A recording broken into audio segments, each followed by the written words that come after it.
Welcome বন্ধুরা, আর একটা নতুন ব্লগে আপনাদের অনেক স্বাগত। আমি দাঁড়িয়েছি ধর্মতলার ঠিক সেন্টার পয়েন্টে, যেটা এসপ্ল্যানেড নামে পরিচিত। চলুন আমি আপনাদের আজকে কলকাতার কিছুটা ঘুরিয়ে দেখাই। চলুন। কলকাতার প্রাণকেন্দ্র আমরা সবাই জানি যারা কলকাতায় থাকি, এবং এসপ্ল্যানেডকে সবাই চেনে, তাই আমরা আরেকবার নতুন করে চিনতে চাই। চলুন দেখি এখানে মানে এসপ্ল্যানেড থেকে আরো বাবুঘাটের দিকে যেতে কি দেখা যায়। চলুন দেখি। আজকে আমি একটু অন্যরকম ভিডিও বানাতে চলেছি। কলকাতাকে নিয়ে একটু দেখবো, জানবো কলকাতার বিশেষ কিছু জায়গা। আপনারা অনেকে এসেছেন, অনেকে আসেননি, তারা একটু চিনে নেবেন কলকাতাকে আর একবার। এই ধর্মতলা থেকে বাবুঘাটের দিকে যেতে কত কিছু পড়ে, এডেন গার্ডেন, আকাশবাণী।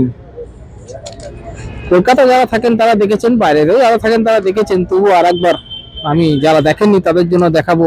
আরেকবার কলকাতাকে নিজেও চিনবো, আপনাদেরকে চেনাবো। চলুন। এই সেই মনুমেন্ট, এর পেছনেই বাস স্ট্যান্ড, যেখান থেকে দূরপাল্লার বাসগুলো ছাড়ে। এটা হলো ধর্মতলা এসপ্ল্যানেড বাস স্ট্যান্ড। এখান থেকে আপনারা রাজ্যের ভেতরে যে কোনো জায়গায় চলে যেতে পারবেন, এখান থেকে সব জায়গার বাস ছাড়ে। কলকাতা যে মায়ানগরী, তা কলকাতা এলেই বোঝা যাবে। কলকাতা যারা থাকেন, কলকাতা ছেড়ে যেতে কারণ ইচ্ছা করে বলে আমার মনে হয় না। তাই দেখুন, আমিও কলকাতায় থাকি, আমার সবই দেখা। যারা এখানে এসছেন বহুদিন পর, মানে আগে এসছেন, তাদের তো স্মৃতিটা আর একবার উস্কে যাবে। এখানে এসে ভালো লাগবে দেখতে কলকাতাকে। আমার এই ব্লগের মাধ্যমে আপনারা দেখবেন এবং সাবস্ক্রাইব করবেন, লাইক শেয়ার কমেন্ট করবেন। বেঙ্গলি ব্লগ পান্থ চ্যানেলকে সঙ্গে থাকবেন। ব্যস্ত কলকাতায় একটু শান্তি খুঁজতে, একটু মন ভালো করতে আপনারা চলে আসতে পারেন এইরকম সবুজে ঘেরা নিরিবিলি জায়গায়। হ্যাঁ, সঙ্গে বাড়ির প্রত্যেককে নিয়ে আসতে পারেন, বাচ্চা বড় ছোট সবারই খুব ভালো লাগবে এরকম সুন্দর একটা নিরিবিলি। আপনারা ইডেন গার্ডেন্স দেখতে পাচ্ছেন, ক্রিকেট খেলা হয়। আপনারা অনেকেই খেলা দেখতে এসছেন, যারা টিভিতে দেখেছেন কলকাতায় ক্রিকেট খেলা ইডেন গার্ডেন্স, তারা দেখতে পাচ্ছেন স্টেডিয়ামটাকে। ভেতরে তো আমি দেখাতে পারবো না, বাইরেটা দেখালাম। এখানে প্রচুর মাঠ, এখানে প্রচুর ক্লাব আছে, ফুটবল ক্লাব, নানান রকম ক্লাব আছে। কলকাতার এই জায়গাটা অসাধারণ। এখানে এলে মনে হয় যেন অন্য কোথাও চলে এসেছি। আপনারা যারা এসছেন, বাইরে থেকে যারা এসছেন, তারা একবার দেখুন সেই চেনা জায়গা আপনাদের মনে করতে পারছেন কিনা। সামনে যেটা দেখতে পাচ্ছেন আপনারা, এটা হচ্ছে আকাশবাণী ভবন, ঠিক নেতাজি ইন্ডোর স্টেডিয়ামের তার পেছনে। সরি, এটা ইডেন গার্ডেন্সের ঠিক পাশে। দেখুন, ওটা হলো আকাশবাণী, আর এই যে ইডেন গার্ডেন্স। চলুন আমরা আরো যাই, দেখি। আমি এই মাঠের ভেতর দিয়ে যাচ্ছি। যারা এই মাঠের ভেতরে কোনোদিন আসেননি, আসবেন, খুব ভালো লাগবে। কলকাতার এই জায়গাটা খুবই ভালো। আজকে একটু অন্যরকম করছি, যাতে আপনাদের একঘেয়ে না লাগে। সেই জন্য আমি কলকাতাটাকে আজকে একটু নিজেও ঘুরে দেখছি, আপনাদেরকেও দেখাচ্ছি। যারা বাইরে থাকেন রাজ্যের বিভিন্ন জায়গায়, যাদের খুব একটা আশা হয়ে ওঠে না, খুব কম আশা হয়, বা যারা এসছেন তারা একবার ঝালিয়ে নিতে পারবেন যে এই জায়গায় আমি গেছি আমার এই ভিডিওটা দেখে। তাই দেখতে থাকুন, আরো কিছু দেখাবার আছে। বেশি সময় আপনাদের থেকে নেব না, দেখতে থাকুন, শুনতে থাকুন। বেঙ্গলি প্রান্তোষ ব্লগ চ্যানেলটিকে সঙ্গে রাখুন, সাবস্ক্রাইব করুন, লাইক শেয়ার কমেন্ট করবেন, সঙ্গে থাকবেন। ইডেন গার্ডেনের পাশ দিয়ে একটা রাস্তা যেটা চলে গেছে ইস্ট বেঙ্গল প্রেমী মানুষদের জন্য বলছি, যারা ইস্ট বেঙ্গল ক্লাবকে ভালোবাসেন তাদের সেই স্টেডিয়ামটা দেখাবো। কলকাতা আসলে অন্তত এই জায়গাটা আসা উচিত সবার। চারিদিকে গাছ, অসাধারণ সবুজে সবুজ, খুবই ভালো লাগে। তাই আমিও চলে এলাম আপনাদেরকে কলকাতাকে দেখাবার জন্য। কলকাতাকে দেখেনি এরাউন্ড লোক কম আছে, কিন্তু যারা এই বাংলার অনেক দূরে দূরে প্রত্যন্ত গ্রামে থাকেন তাদের খুব একটা আশা হয়ে ওঠে না। তাই তাদের জন্য আমার এই ভিডিওটা দেখুন এবং প্রান্তস ব্লগ চ্যানেলটিকে সঙ্গে রাখুন। আর যারা এসছেন তারা একটুখানি মিলিয়ে দেখুন যখন এসেছিলেন কেমন সেই সব আছে, আগের মতো কিনা দেখতে থাকুন। গাছপালা সবুজে সবুজ, কি মনে হচ্ছে এটা দেখে আমি কলকাতায় আছি? মনে হচ্ছে না, না? সেটাই স্বাভাবিক। কলকাতা আপনার, কলকাতা আমার, কলকাতা সবার।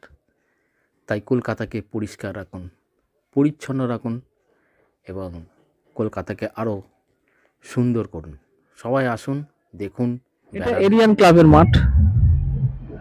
যারা ইস্ট বেঙ্গল সাপোর্টার দেখুন, তাদের জন্য এটা আমি পেশ করছি।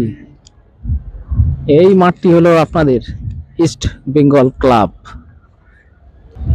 এই হলো ইস্ট বেঙ্গল ক্লাব। ভেতরে খেলা চলছে, ভেতরে খেলা চলছে। ইস্ট বেঙ্গল জার্সি পরে খেলা চলছে। আমি খালি চোখে দেখতে পাচ্ছি, আপনারা দেখতে পাচ্ছেন কিনা জানি না। এই হলো ইস্ট বেঙ্গল ক্লাব। আসো, চলুন আপনাদেরকে, এই হলো ক্লাব হাউস। দেখুন, আমরা ইস্ট বেঙ্গল ক্লাবের মাঠে চলে এসেছি। দেখেছেন, এখন হকি খেলা হচ্ছে। দেখুন, হকি খেলা চলছে,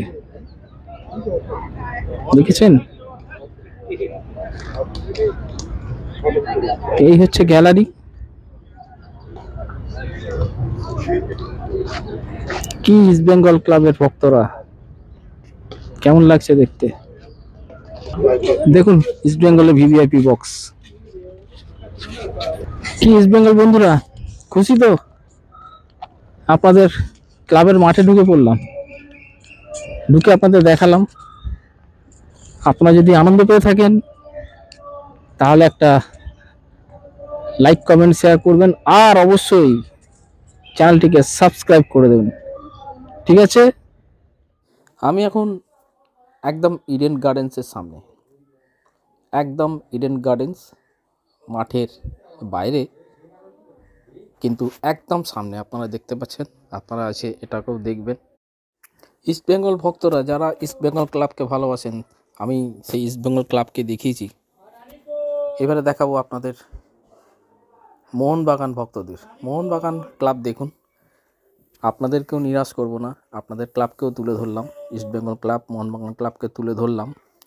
যারা এই দুটো ক্লাবকে ভালোবাসেন তারা নিশ্চয়ই খুশি হবেন।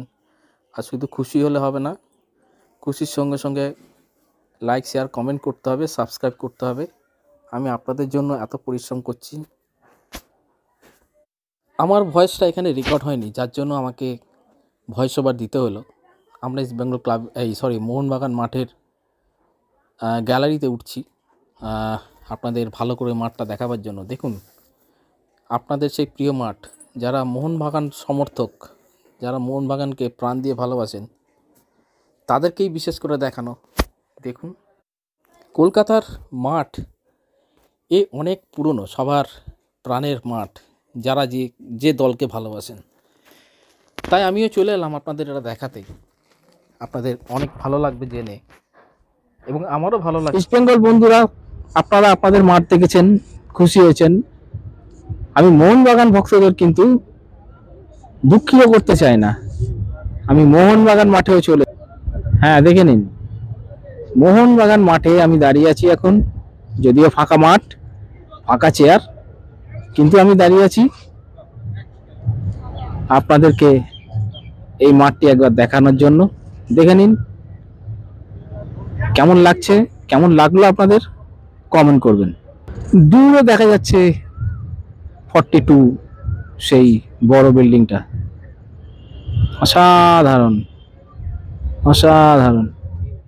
মোহনবাগান ক্লাব চত্বর ভেতরটা খুবই সুন্দর, খুবই সুন্দর। দেখুন এত সুন্দর করে সাজানো মোহনবাগান এই ক্লাব প্রাঙ্গণ। আমরা এই মাঠ দেখে বাইরে বেরালাম, বাইরের চারিদিকটাও কত সুন্দর, সবুজে ঘেরা, ফাঁকা। মন তো শান্তি হবেই এখানে এসে। কলকাতা যেমন ব্যস্ত শহর, তেমনি শান্ত জায়গাও আছে। তাই আপনারা চলে আসবেন এই জায়গায়। আমি চলে এলাম বাবুঘাটে, খেলার মাঠ ঘুরে বাবুঘাটে চলে এলাম। আপনারাও চলে আসবেন এইভাবে। এই জায়গাটা খুবই ভালো, এই চত্বরটা পুরো অসাধারণ, গাছপালা, ফাঁকা মাঠ, সবকিছু খুবই ভালো লাগবে, খুবই ভালো লাগবে। এটাই হচ্ছে কলকাতা মায়ানগরী। যেমন মহানগর তেমনি মায়ানগরী, তাই না? আপনারা কি বলেন? চলুন আমরা রাস্তার ওপারে যাই, ওপারে রিভারের দিকে যাই। আচ্ছা, আমরা এখান থেকে চকোয়েল ধরবো, আমরা রাস্তাটা পার হই। বাবুঘাট বা এসপ্ল্যানেড, এখান থেকে যে কোনো জায়গায় যাওয়ার বাস পেয়ে যাবেন। যে কোনো রাজ্যে, অনেক রাজ্যের বাস এখান থেকে ছাড়ে। উড়িষ্যা, বিহার, ঝাড়খণ্ড, যেদিকে খুশি চলে যেতে পারবেন। আর রাজ্যের মধ্যে কাছাকাছি তো আছেই, যেখানে খুশি যেতে পারবেন। তবে এই জায়গায় এলে সত্যি যেতে ইচ্ছে করে না, খুব ভালো লাগছে আমার। কলকাতারই ছেলে আমি, কিন্তু কলকাতাকে বড় ভালোবাসি। আপনারা আসলে আপনারাও কিন্তু কলকাতার প্রেমে পড়ে যাবেন, সত্যি বলছি। আমরা এখন দাঁড়িয়ে আছি আউটরাম ঘাটে। চলুন বাইরে থেকে দেখাচ্ছি আউটরাম ঘাট, যেটি ভেতরে যাওয়া যাবে না। আমরা চলে এসেছি গঙ্গার পরে। রোজই আপনাদের গঙ্গা দেখাচ্ছি, নদী,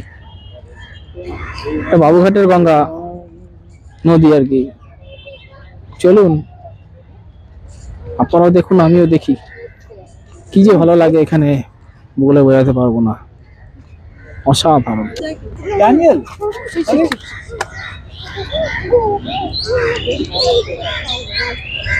দেখুন আউটরাম ঘাটে আছি আমরা, অসাধারণ। হাওড়ার ব্রিজটাও দেখা যাচ্ছে, আপনারা দেখতে পাচ্ছেন নিশ্চয়ই। চলুন আরেকটু যাই। বলেছিলাম আমি বাবুঘাট অব্দি আমার সফর, আমি চলে এলাম বাবুঘাট। অনেক কিছুই দেখতে পেলেন আপনারা এই বাবুঘাটে, না এই আউটরাম ঘাটে। এখানে একটা সুন্দর, সুন্দর, দেখুন, দারুণ দারুণ দারুণ মন্দিরটা দেখুন, এরকম খুব সুন্দর, খুব সুন্দর, দারুণ। চলে আসুন, চলে আসুন, খুব ভালো লাগবে। ওই বাইরে বাস স্ট্যান্ড, আপনারা এখান থেকে বাস ধরে নিতে পারবেন। যেদিকে যাওয়ার বাস, সব বাস এখান থেকেই ছাড়ে, এখান থেকে মানে বাবুঘাট থেকে আর এসপ্ল্যানেড থেকে। খুব ভালো জিনিস দেখাই, এইখানে হরিদ্বারের মতো সন্ধ্যা আরতি হয়, এটা দেখতে চলে আসবেন। আমি ফিরে যাব, আমি থাকবো না, আমি জানি না আজকে হয়ও কিনা। এইখানে দেখুন সন্ধ্যা আরতি, গঙ্গা আরতি যাকে বলে, সেটা করা হয় এইখানে। আর এই সুন্দর দৃশ্য না এলে কি করে আপনারা উপলব্ধি করবেন? এই ছবিতে আর কতটা। এখানে এই দুর্গাপুজোর বিজয়া দশমীর দিন কিন্তু এখানে ভাসান প্রক্রিয়াটাও চালানো হয় এই জায়গাটা, সেই জন্য এইভাবে দেখুন, এইভাবে এইভাবে করা, ঢালু করে করা। এই হচ্ছে গঙ্গা আরতি করার জন্য। দেখলেন, অসাধারণ অসাধারণ, কোনো কথা হবে না। এখানে আসুন, পরিবার নিয়ে আসুন, খুব মজা করুন, আনন্দ করুন, মন ভালো করে আবার বাড়ি ফিরে যান। ওই গঙ্গার বক্ষের উপরে একটা রেস্টুরেন্ট করা আছে। হ্যাঁ, রেস্টুরেন্ট করা আছে, আপনারা এটা ভিজিট করতে পারেন। এটা আমি কোনো এক সময় এটা একটা তথ্য দিয়ে দেবো, যেটা কি করে কি করতে হয়। কিন্তু আপনারা এটা যারা খুব শিগগিরই আসবেন তারা এটা নিজেরাই করে নিতে পারবেন। তবু আমি এটার একটা তথ্য পরে দিয়ে দেবো আপনাদের। কলকাতা শহরের এই ব্লগটা আমি আজকে এখানে শেষ করছি। আপনাদের কেমন লাগলো আপনারা জানাবেন। বেঙ্গলি প্রান্তস ব্লগ চ্যানেলটিকে আপনারা সঙ্গে রাখবেন, চ্যানেলটি সাবস্ক্রাইব করবেন, লাইক শেয়ার কমেন্ট করবেন, অল নোটিফিকেশান অন করে দেবেন, যাতে আমার দেওয়া ভিডিওগুলো যেন আপনারা তাড়াতাড়ি দেখতে পান। আর আমার দেখানোভাবে আপনারা চলে আসুন, এখানে খুব আনন্দ পাবেন, ভালো লাগবে। আমাদের সঙ্গে থাকুন, অনেক ধন্যবাদ। টাটা, বাই বাই, আবার দেখা হবে পরের ব্লগে। Good bye.